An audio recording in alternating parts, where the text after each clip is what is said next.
نبی علیہ الصلوۃ والسلام کے اوپر کثرت سے صلاۃ و سلام پڑھنا، درود شریف پڑھنا۔ چنانچہ قرآن مجید میں اللہ تعالیٰ ارشاد فرماتے ہیں ان اللہ وملائکتہ یصلون علی النبی یا ایھا الذین آمنوا صلوا علیہ وسلموا تسلیما۔ تو ہم بھی کثرت سے درود شریف پڑھیں، اللہم صلی علی سیدنا محمد وعلی آل سیدنا محمد وبارک وسلم۔ سید القراء ابن کعب رضی اللہ عنہ نبی علیہ السلام کی خدمت میں حاضر ہوئے، اے اللہ کے حبیب صلی اللہ علیہ وسلم، میں آپ پر تیسرا حصہ اپنے وقت کا درود شریف پڑھنے میں لگا دوں؟ نبی علیہ السلام نے فرمایا تو زیادہ کرے گا تو تجھے زیادہ فائدہ ہوگا۔ اے اللہ کے حبیب صلی اللہ علیہ وسلم، میں 2/3 حصہ درود شریف پڑھا کروں؟ نبی علیہ السلام نے فرمایا زیادہ پڑھے گا تو زیادہ نفع ہوگا۔ انہوں نے کہا اے اللہ کے حبیب صلی اللہ علیہ وسلم، پھر تو میں پورا وقت ہی آپ پر درود شریف پڑھوں گا۔ قال، نبی علیہ السلام نے اس کے جواب میں فرمایا کہ اذن یغفر ذنبک وتکفی ہمک، اگر تو ہر وقت مجھ پر درود شریف پڑھے گا، اللہ پھر تیرے سب گناہوں کو معاف کر دیں گے اور تیرے تمام غموں کو اللہ ختم فرما دیں گے۔ عمر بن خطاب رضی اللہ عنہ فرماتے تھے الدعاء والصلاۃ معلق بین السماء والارض، دعا اور نماز آسمان اور زمین کے درمیان معلق رہتی ہیں، فلا یصعد الی اللہ منہ شیء حتی یصلی علی النبی صلی اللہ علیہ وسلم، یہ اس وقت تک اوپر قبولیت کے لیے نہیں جا پاتی جب تک کہ ان میں نبی علیہ السلام پر درود شریف نہ پڑھا گیا۔ اسی لیے ہر دعا سے پہلے بھی درود شریف پڑھنا چاہیے، بعد میں بھی پڑھنا چاہیے۔ نبی علیہ السلام نے ارشاد فرمایا الدعاء بین الصلاتین لا یرد، کہ 2 درود شریف کے درمیان جو دعا مانگی جاتی ہے اس دعا کو رد نہیں کیا جاتا۔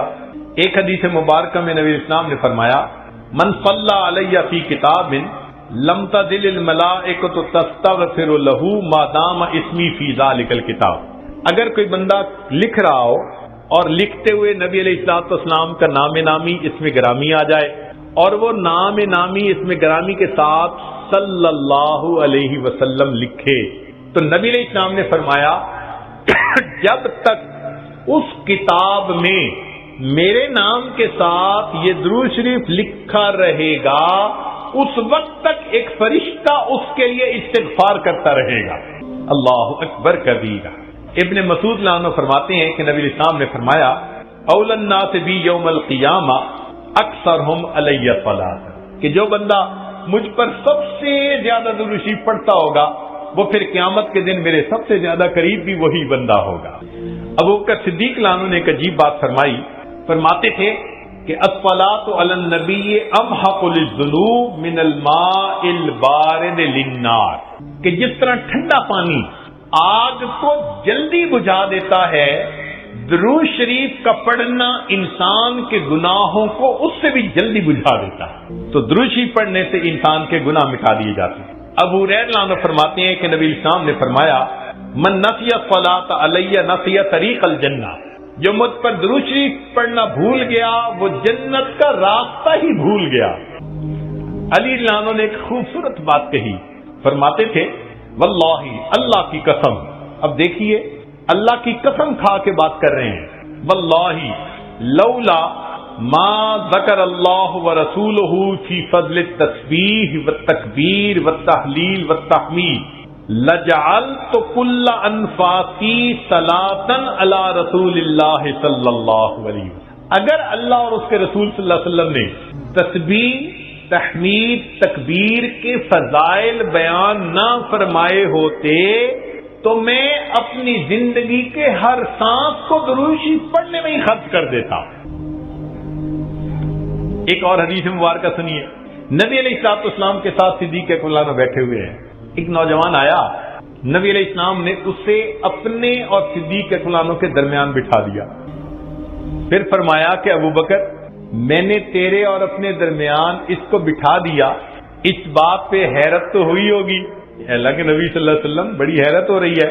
فرمایا ان ھذا الفتى یصلی علی صلاۃ ما یصلیھا علی احد من امتی، میرا یہ نوجوان امتی مجھ پر ایسا درود شریف پڑھتا ہے کہ جو درود شریف میری امت میں سے کوئی دوسرا مجھ پر نہیں پڑھتا۔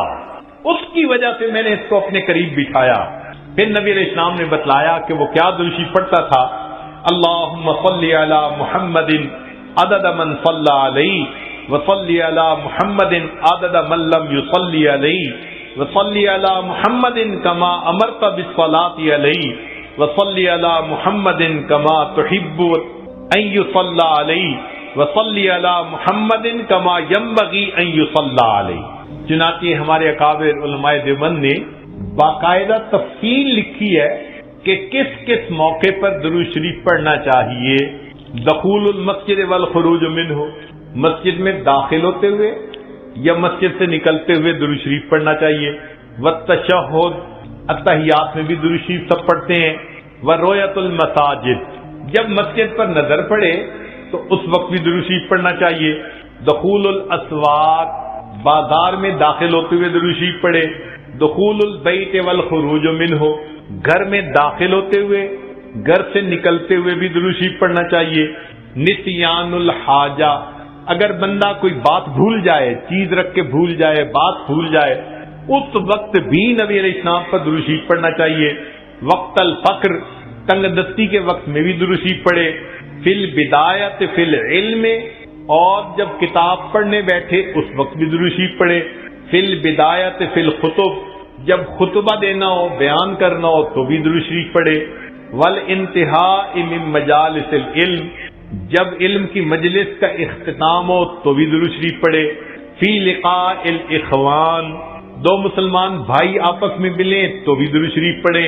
فی موادعتہم و مفارقتہم، پھر مدارستاً حدیث نبوی، نبی علیہ السلام کی حدیث مبارکہ جو پڑھائی جائے تو اس وقت بھی درود شریف پڑھے.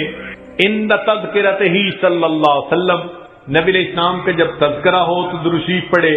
عند ذکر اصحابہ، حتیٰ کہ نبی علیہ السلام کے صحابہ کا تذکرہ ہو اس وقت بھی درود شریف پڑھے.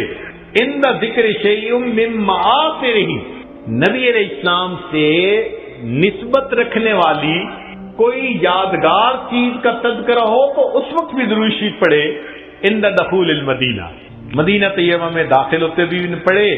اور عند المرور علی قبرہ صلی اللہ علیہ وسلم، جب نبی علیہ السلام کے سامنے حاضر ہو مواجہ شریف پر تو اس وقت بھی درود شریف پڑھے. درود شریف کے فوائد کیا ہیں؟ کچھ دیر یہ بھی ذرا سن لیجئے. فرمایا انہا سبب لہدایت المصلی وحیات قلبہ، درود شریف کے پڑھنے سے دل زندہ ہوتا ہے اور پڑھنے والے کو اللہ ہدایت کے اوپر رکھتے ہیں. انہا سبب لزیادت محبت رسول اللہ صلی اللہ علیہ وسلم، درود شریف کے زیادہ پڑھنے سے نبی علیہ الصلوۃ والسلام کے ساتھ زیادہ محبت بڑھ جاتی ہے. انہا سبب لزیادت محبت العبد لرسول اللہ صلی اللہ علیہ وسلم، جو درود شریف زیادہ پڑھتا ہے اس بندے کی محبت نبی علیہ السلام کے قلب مبارک میں بھی زیادہ ہو جاتی ہے. انہا سبب قرب العبد من ربہ یوم القیامہ، درود شریف کا زیادہ پڑھنا قیامت کے دن اللہ رب العزت کے قرب کا سبب بنتا ہے. انہا اداء لشیء من حقہ صلی اللہ علیہ وسلم، نبی علیہ الصلوۃ والسلام کے جو احسانات ہیں، درود شریف کا زیادہ پڑھنا گویا ان احسانات کا بدلہ چکانے والی بات ہے. انہا سبب کفایت اللہ عبدہ ما اہمہ، جو پریشانیاں ہوتی ہیں درود شریف کے صدقے اللہ رب العزت ان پریشانیوں کو ختم کر دیتے ہیں. انہا سبب اجابت الدعاء، دعا کی قبولیت کا یہ سبب ہوتا ہے. انہا سبب زکوٰۃ و طہارت للمصلی، جو درود شریف پڑھنے والا ہے اس کا دل اس سے صاف ہوتا ہے، اس کا نفس پاک ہوتا ہے. اور ایسے آدمی کو حدیث میں پاک میں فرمایا کہ جو درود شریف زیادہ پڑھتا ہے وہ بخیل نہیں ہوتا. پھر جو درود شریف زیادہ پڑھتا ہے وہ قیامت کے دن کی حسرت سے بچ جاتا ہے. اور جو درود شریف زیادہ پڑھتا ہے ملائے اعلیٰ میں اس بندے کی تعریفیں بہت ہوتی ہیں، اور اس کے عمر میں، اس کے وقت میں اللہ برکتیں عطا فرما دیتے ہیں. اور انہا سبب لتثبیت قدم العبد علی الصراط، جو بندہ درود شریف زیادہ پڑھتا ہے قیامت کے دن پل صراط سے گزرتے ہوئے اس کے پاؤں اتنے مضبوط ہوں گے، درود شریف زیادہ پڑھا ہوگا. اور ایک اور بات، انہا سبب لثقل کفۃ المیزان، کہ یہ درود شریف میزان کے پلڑے کے بھاری ہونے کا سبب بن جائے گا. اب اس بارے میں ایک حدیث مبارکہ ہے، وہ ذرا سن لیجئے کہ درود شریف کا قیامت کے دن کیا سبحان اللہ کیا شان ہوگی. ایک حدیث مبارکہ علامہ جلال الدین سیوطی رحمۃ اللہ علیہ نے التذکرہ میں اس کو ذکر کیا ہے، اور ابن ابی دنیا اور نمیری نے اس کو الاعلام کتاب میں ذکر کیا ہے. فرماتے ہیں کہ عبداللہ رضی اللہ ایک صحابی اس کے راوی ہیں کہ نبی علیہ السلام نے ارشاد فرمایا ان لآدم علیہ السلام من اللہ عز وجل موقفا فی فخ من العرش. قیامت کے دن آدم علیہ السلام کو اللہ تعالیٰ عرش کے سامنے ایک ایسی جگہ عطا فرمائیں گے علیہ ثوبان اخضران، ان پر 2 سبز کپڑے ہوں گے، یعنی سمجھیں تہبند بھی سبز اور کرتا بھی سبز. کأنہ نخلۃ صحوق، جیسے شاخیں کٹی ہو نا تو سیدھا کھجور کا درخت ہوتا ہے، اس طرح آدم علیہ السلام کا اونچا لمبا قد مبارک ہوگا. ينظر الى من ينطلق به من والده الى الجنہ ومن ينطلق به الى النار. اونچے قد کی وجہ سے آدم علیہ السلام دیکھ رہے ہوں گے کہ ان کی اولاد میں سے کس کو جنت لے جایا جا رہا ہے اور کس کو جہنم لے جایا جا رہا ہے.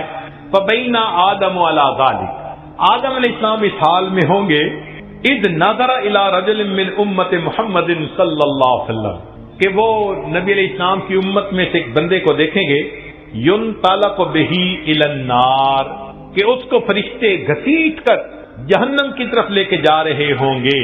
فینادی آدم علیہ السلام، تو آدم علیہ السلام پکاریں گے یا احمد یا احمد، نبی علیہ السلام کا نام پکاریں گے. آپ صلی اللہ علیہ وسلم کا نام محمد بھی اور آپ صلی اللہ علیہ وسلم کا نام احمد بھی، اسمہ احمد. تو آدم علیہ السلام نبی علیہ السلام کا نام پکاریں گے یا احمد یا احمد. فیقول علیہ الصلوۃ والسلام، اس نام کو سن کر نبی علیہ الصلوۃ والسلام جواب میں کہیں گے لبیک یا ابا البشر، اے بشر کے والد لبیک میں حاضر ہوں. فیقول، وہ بتلائیں گے ھذا رجل من امتی کا، یہ آپ کی امت کا ایک بندہ ہے ينطلق به الى النار، اس کو جہنم کی طرف لے جایا جا رہا ہے. قال صلی اللہ علیہ وسلم، نبی علیہ السلام نے فرمایا فاشد المئزرہ، میں اپنی چادر کو کس کے باندھ لوں گا. یہ عربوں میں ایک مقولہ تھا، جب انہیں کسی اہم کام کے لیے اٹھنا ہوتا تھا نا تو کہتے تھے جی ذرا چادر کو کس کے باندھو چلو.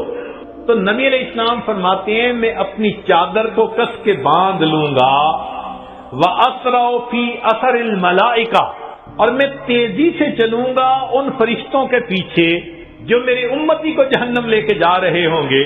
فَأَقُولُ، اور میں یہ کہوں گا یا رسول ربی، اے میرے رب کے نمائندو، کفو رک جاؤ. فَيَقُولُونَ، وہ آگے سے جواب دیں گے نحن الغضال الغلاظ الشداد، ہم بڑے قوی اور سخت گیر ہیں. لا نعصی اللہ تعالی ما امرنا، جو اللہ حکم دیتا ہے ہم اس کی نافرمانی نہیں کرتے. ونفعل ما نؤمر، اور ہم وہ کرتے ہیں جس کا ہمیں حکم ملتا ہے. فَإِذَا آیَسَ النَّبِيُّ صلی اللہ علیہ وسلم، جب اللہ کے نبی صلی اللہ علیہ وسلم ان سے مایوس ہو جائیں گے کہ میرے کہنے کے باوجود یہ فرشتے جا رہے ہیں لے کے جہنم کی طرف، رک نہیں رہے، تو نبی علیہ السلام فرماتے ہیں قبض علی لحیتہ بیدہ الیسری واستقبل العرش بوجہہ.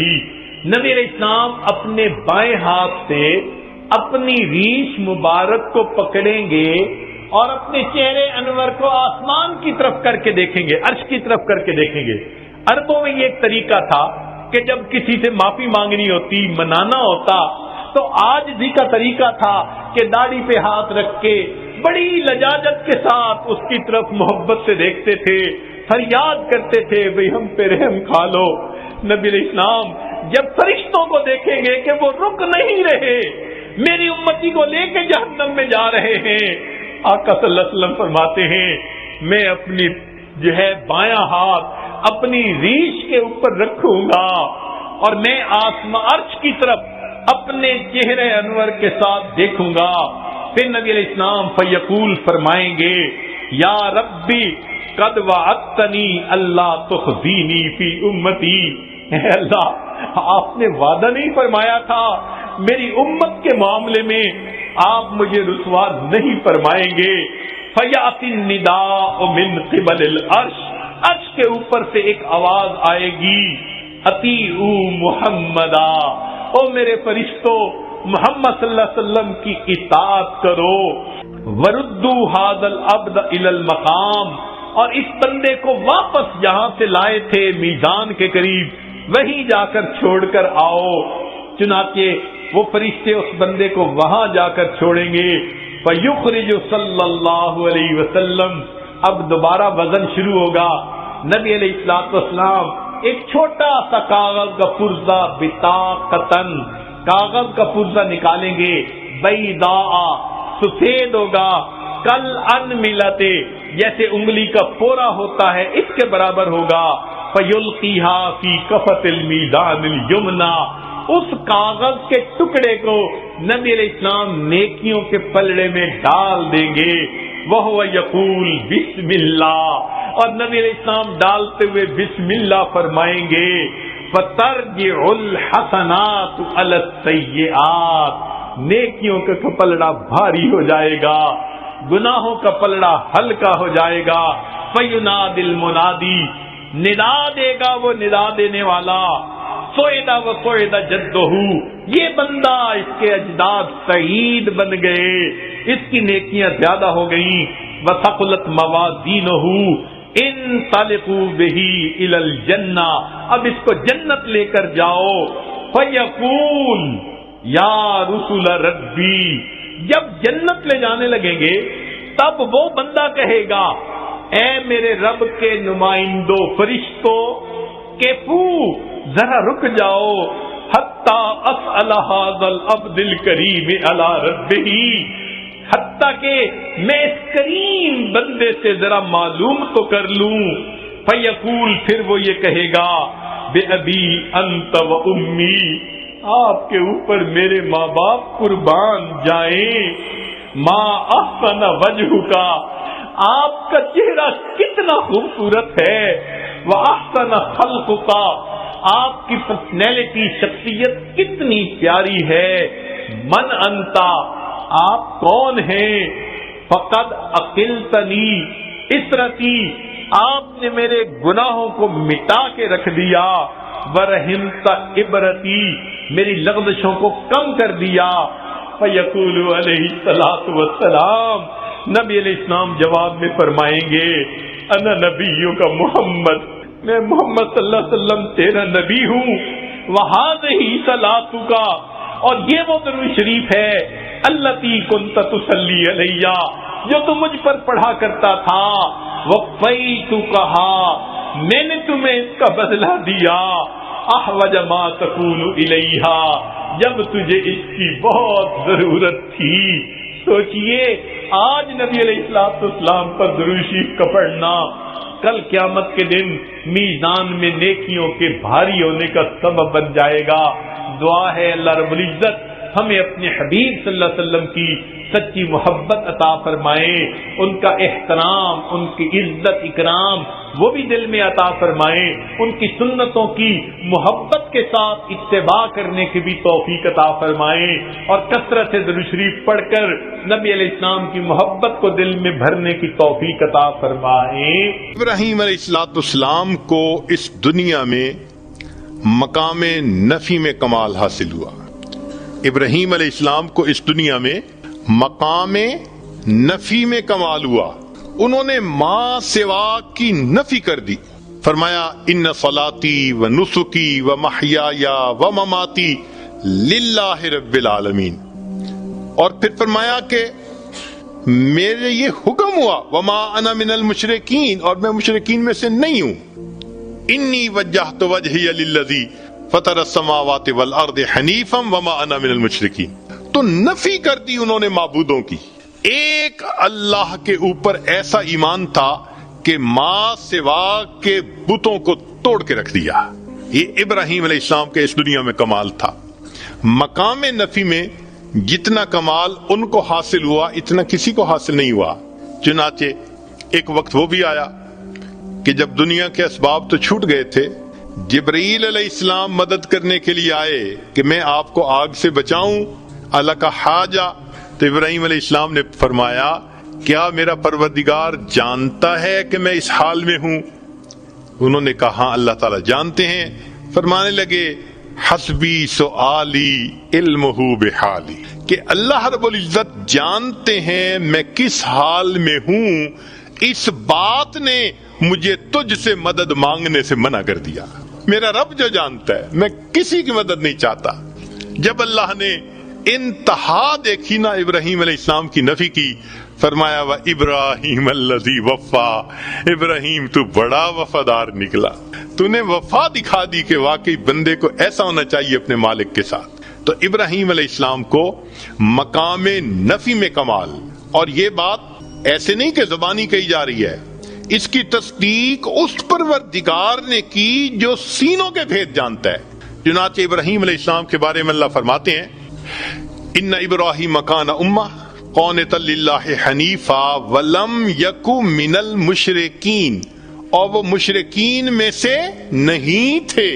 اللہ رب العزت کا کسی کے بارے میں کہہ دینا کہ ان میں شرک نہیں تھا، اس کو نفی کا کمال نہ کہیں تو اور کیا کہہ سکتے ہیں. اس لیے فرمایا میرے محبوب وما کان من المشرکین، ابراہیم علیہ السلام مشرکوں میں سے نہیں تھے. آپ ان کی ملت کی پیروی کیجئے. ثم اوحینا الیک ان اتبع ملت ابراہیم حنیفا وما کان من المشرکین. تو ابراہیم علیہ السلام وہ شخصیت ہیں کہ جن کو بائی نیم اللہ نے کہا کہ وہ مشرک نہیں تھے.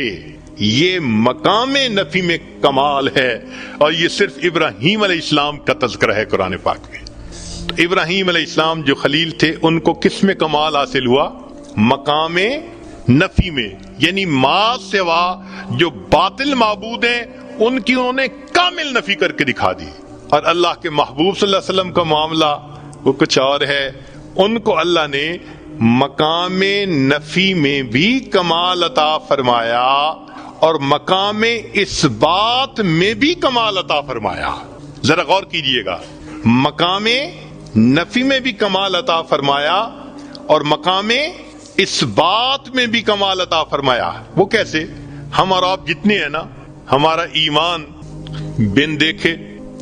اب بن دیکھے اور دیکھے میں فرق تو ہوتا ہے نا. یہ تو نہیں نہ ہو سکتا کہ بھئی انسان دیکھ لے اور اس میں اس کو کوئی اضافہ محسوس نہ ہو. خود نبی علیہ السلام نے فرمایا کہ الشاہد یرا ما لا یرا الغائب، کہ غائب جو چیز نہیں دیکھ سکتا وہ دیکھنے والا دیکھ لیا کرتا ہے.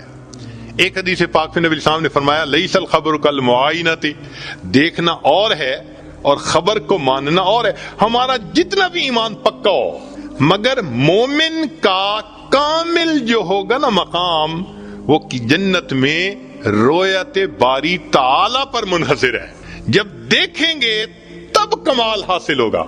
دنیا میں تو بس ایمان ہے جو ہم نے پکا کیا ہوا ہے، یہیں تک درجہ پا سکتے ہیں. تو اس بات کا کمال رویت باری تعالی پر منحصر ہے. اور اس دنیا میں جتنے انبیاء آئے سب کا ایمان غیب پہ تھا. ایک اللہ کے حبیب صلی اللہ علیہ وسلم ہی ایسے ہیں جنہیں اللہ نے دنیا میں معراج پہ بلا کے اپنا دیدار عطا فرما دیا. اس لیے نبی علیہ السلام کو اس بات میں بھی کمال حاصل ہو گیا. تو خلیل کو مقام نفی میں کمال حاصل ہوا اور محبوب صلی اللہ علیہ وسلم کو نفی میں بھی اور اس بات میں بھی کمال حاصل ہوا. یہ اللہ رب العزت نے اپنے محبوب صلی اللہ علیہ وسلم پر نعمت عطا فرما دی. یہاں تک بھی بات سمجھ میں آتی ہے. ایک نقطہ اور کہ ابراہیم علیہ السلام کے بارے میں ایک درود شریف ہے جو ہم نماز میں پڑھتے ہیں. اللہم صلی علی محمد وعلی آل محمد کما صلیت علی ابراہیم وعلی آل ابراہیم انک حمید مجید.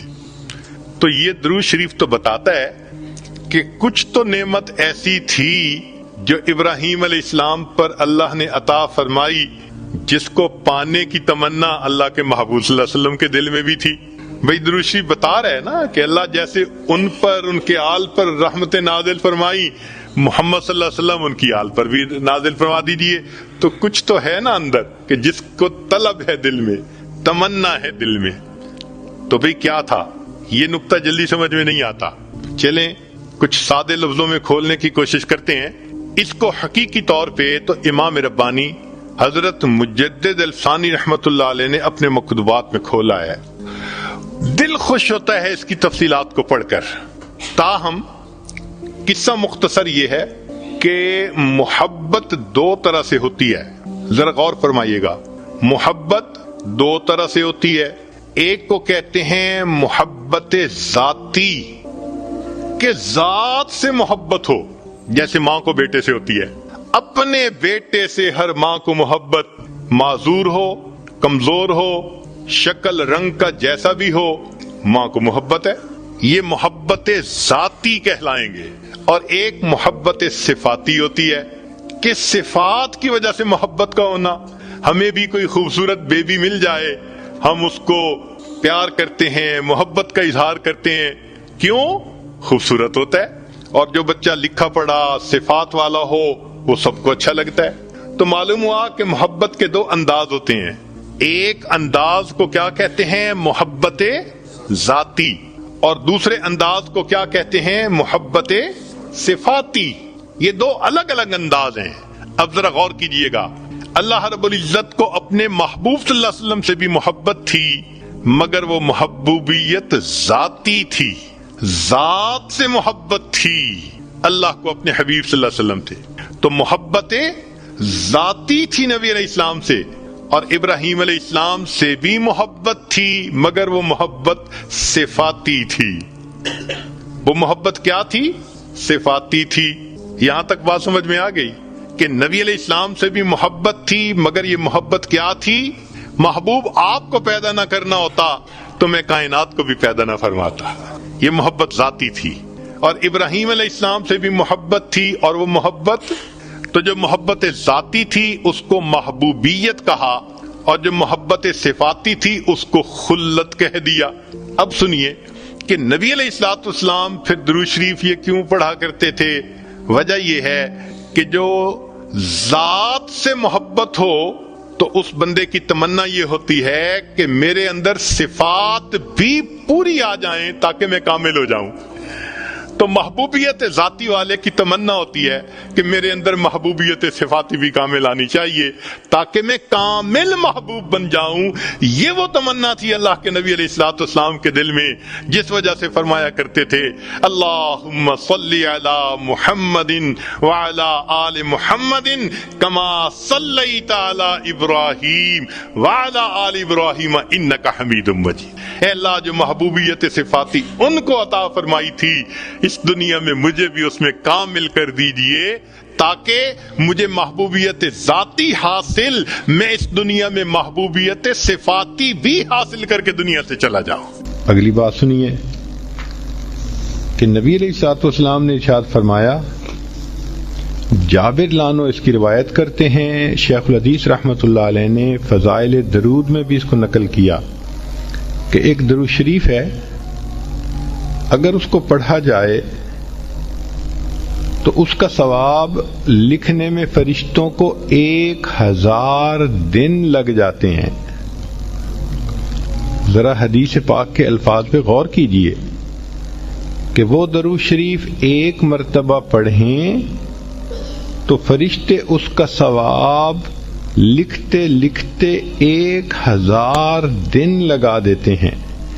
اللہم رب محمد صلی علی محمد وعلی آل محمد وجز محمدا صلی اللہ علیہ وسلم ما هو اہلہ. اب یہ جو اعمال قیامت کے دن تلیں گے، اس میں نبی علیہ الصلوۃ والسلام کی شفاعت کو اور درود شریف کو بھی بہت زیادہ اہمیت حاصل ہوگی. بات لمبی ہو جائے گی، مگر چونکہ مضمون اس سے مطابق سامنے آ گیا تو میں کرتا چلوں کہ حدیث مبارکہ میں آتا ہے، حاکم کی روایت ہے کہ قیامت کے دن بہت بڑا مجمع ہوگا، سارے انسان ایک جگہ جمع ہوں گے۔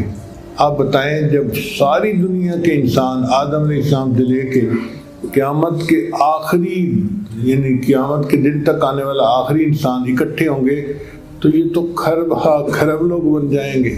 تو مجمع ہی اتنا بڑا ہوگا کہ پتہ ہی نہیں چلے گا کہ بھئی میزان میں ہو کیا رہا ہے۔ تو اللہ تعالیٰ آدم علیہ السلام کو کھجور کی مانند ایک اونچا قد عطا فرمائیں گے۔ سب لباس انہوں نے پہنا ہوا ہوگا۔ ہم نے دیکھا ہے کہ جہاں مجمع زیادہ ہوتے ہیں نا تو پولیس والے میناروں پہ چڑھتے ہیں یا عمارتوں پہ چڑھ کے اوپر سے دیکھتے ہیں، کیونکہ ان کو پتہ نہیں چلتا کہ مجمع کے اندر کیا ہو رہا ہے۔ تو قیامت کے دن ایسا ہی ہوگا کہ حضرت آدم علیہ السلام اونچا قد ہوگا اور وہ اوپر سے دیکھ رہے ہوں گے پورے مجمع کو۔ اتنے میں ایک مجمع ہوگا نبی علیہ السلام کی امت کا، جس کا حساب ہوگا اور حکم ہوگا کہ اس کے گناہ زیادہ ہیں، اس کو جہنم میں لے جاؤ۔ فرشتے اس بندے کو گھسیٹیں گے جہنم کی طرف اور وہ بندہ رو رہا ہوگا۔ جب وہ بندہ روئے گا تو آدم علیہ السلام اس کو دیکھ کر پکاریں گے یا احمد یا احمد۔ نبی علیہ السلام کا نام نامی اسم گرامی دنیا میں محمد تھا اور قیامت کے دن آپ کا نام نامی احمد ہوگا۔ تو جب احمد کر کے پکاریں گے تو نبی علیہ السلام فوراً فرمائیں گے لبیک اے بشر کے باپ، میں حاضر ہوں، آپ کیا کہنا چاہتے ہیں؟ وہ فرمائیں گے دیکھو آپ کا ایک امتی ہے جس کو جہنم کی طرف فرشتے لے کے جا رہے ہیں۔ تو نبی علیہ السلام ان فرشتوں کے پیچھے چلیں گے تیزی کے ساتھ اور ان کے قریب جا کر ان کو کہیں گے کہ تم رک جاؤ، ان کو ابھی جہنم نہ لے جاؤ۔ فرشتے آپا کے جواب دیں گے کہ نحن غلاظ شداد، ہم تو بڑے سخت گیر ہیں اور ہم کسی کی بات نہیں سنتے، ہم تو وہ کریں گے جس کا ہمیں اللہ نے حکم دیا۔ اب جب فرشتے بات پر توجہ نہیں دھریں گے اور لے کے جائیں گے جہنم کی طرف تو اللہ کے محبوب صلی اللہ علیہ وسلم اس وقت بہت زیادہ غمزدہ ہوں گے۔ حدیث مبارکہ میں آتا ہے کہ نبی علیہ السلام اپنے بائیں ہاتھ سے اپنی داڑھی مبارک کو پکڑیں گے اور عرش کی طرف دیکھ کر اللہ کے سامنے یہ عرض کریں گے کہ یا اللہ، کیا آپ نے وعدہ نہیں فرمایا تھا یوم لا یخزی اللہ النبی والذین آمنوا معہ، کہ آپ قیامت کے دن مجھے ایمان والوں کو رسوا نہیں فرمائیں گے۔ تو جب نبی علیہ السلام یہ فرمائیں گے تو عرش سے ایک ندا آئے گی، اے میرے فرشتوں، میرے محبوب جو فرما رہے ہیں تم ان کی بات کی اطاعت کرو، اطیعوا محمد۔ تو فرشتے رک جائیں گے۔ پھر نبی علیہ السلام سے پوچھیں گے جی آپ ہمیں کیا حکم فرماتے ہیں؟ نبی علیہ السلام فرمائیں گے کہ تم اس کو دوبارہ میزان پر لے جاؤ اور اس کے عملوں کا پھر وزن کرو۔ چنانچہ ایسا بندہ ہوگا کہ فرشتے اس کو دوبارہ میزان پر لے آئیں گے۔ اب اس کی نیکیاں ایک پلڑے میں اور گناہ دوسرے پلڑے میں۔ گناہوں کا پلڑا بھاری ہوگا اور وہ بندہ پھر پریشان ہوگا کہ دوسری بار وزن کیا گیا اور میرے گناہ پھر بھی بھاری، بس آج تو میں بدبخت بن گیا۔ جب وہ ایسا سوچے گا تو اللہ کے حبیب صلی اللہ علیہ وسلم اپنی جیب سے ایک کاغذ کی چھوٹی سی پرچی نکالیں گے اور نیکیوں کے پلڑے میں ڈال دیں گے اور وہ اتنی بھاری ہوگی کہ نیکیوں کا پلڑا جھک جائے گا اور اعلان ہوگا کہ فلاں بندہ فلاں کا بیٹا سعید بن گیا اور جنت میں جانے کا اہل ہو گیا۔ اب جب اس بندے کو حکم ملے گا نا کہ یہ جنت میں جانے والے ہیں تو وہ بندہ حیران ہوگا۔ تو وہ نبی علیہ السلام سے پوچھے گا آپ کون ہیں؟ آپ کا چہرہ اتنا خوبصورت ہے اور آپ نے میرے مشکل کو آسان کر دیا اور جہنم کی بجائے جنت میں مجھے جانے کا حقدار بنا دیا۔ تو نبی علیہ السلام فرمائیں گے انا نبیوں کا محمد، میں تیرے نبی محمد صلی اللہ علیہ وسلم ہوں۔ وہ پوچھے گا اے اللہ کے نبی صلی اللہ علیہ وسلم آپ نے کیا کیا ہے کہ میری نیکیوں کا پلڑا جھک گیا؟ تو نبی علیہ السلام فرمائیں گے پوری زندگی جو تو میرے اوپر درود شریف پڑھا کرتا تھا وہ درود شریف کا عمل اس پرچی پر لکھا ہوا تھا، اسے میں نے نیکیوں کے پلڑے میں ڈالا اور اللہ نے نیکیوں کے پلڑے بھی چکا دیا۔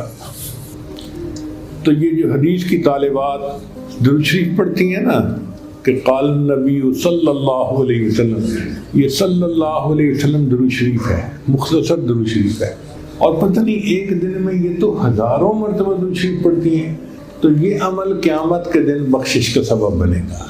ہمیں بھی چاہیے کہ ہم درود شریف کی کثرت کریں جتنی کر سکتے ہیں، کیونکہ یہ وہ عمل ہے جو مشکل میں آسانی پیدا کر دیتا ہے، اللہ کی رضا کا سبب بنتا ہے، اور قیامت کے دن بندے کو جہنم کی بجائے جنت میں جانے کا راستہ دکھاتا ہے۔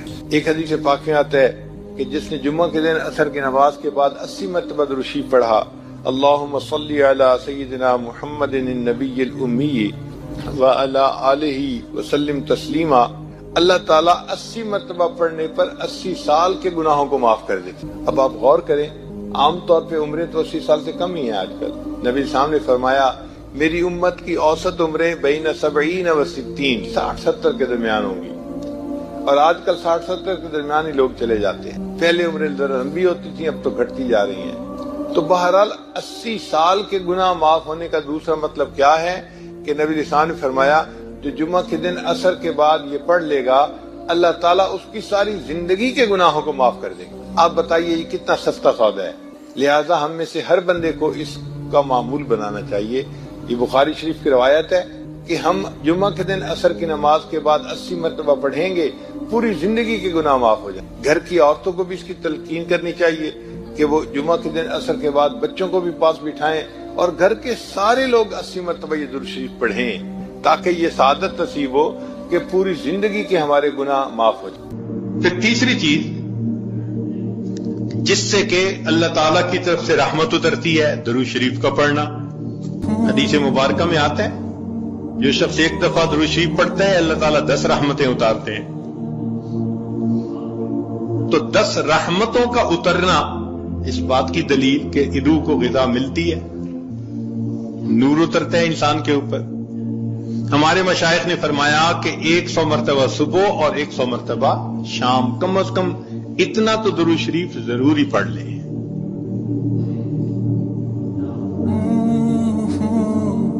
ایک صحابی رضی اللہ عنہ پوچھتے ہیں اللہ کے نبی صلی اللہ علیہ وسلم میں کتنا درود شریف پڑھوں؟ فرمایا زیادہ پڑھ،